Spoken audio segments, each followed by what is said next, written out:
नमस्कार मित्र आणि मैत्रिणींनो, तू ही रे माझा मितवा या मालिकेच्या पुढील भागात आपण पाहणार आहोत की सर्वजण एकत्र जेवणासाठी बसलेले असतात. त्याचवेळी राकेश आणि अर्णव दोघेही सोबत कुटुंब प्रमुखाची म्हणजे सेंटरची चेअर घेण्यासाठी येतात. तर दोघंही ती चेअर पकडून उभे राहतात व एकमेकांकडे पाहतात.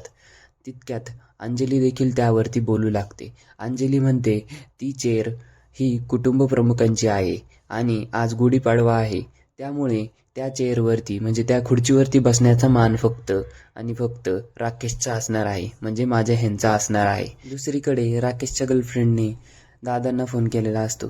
दादाला ती सांगत असते की मी तुम्हाला एक फोटो पाठवते आणि त्या माणसाला तुम्ही काही करून पकडा आणि त्याचे हातपाय तोडा आणि माझ्या समोर आणा.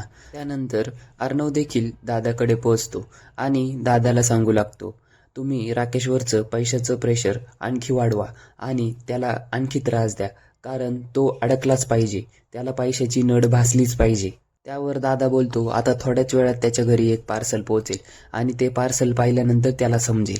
तर दुसरीकडे राकेशच्या घरी एक पार्सल आलेलं असतं आणि ते तो ओपन करतो.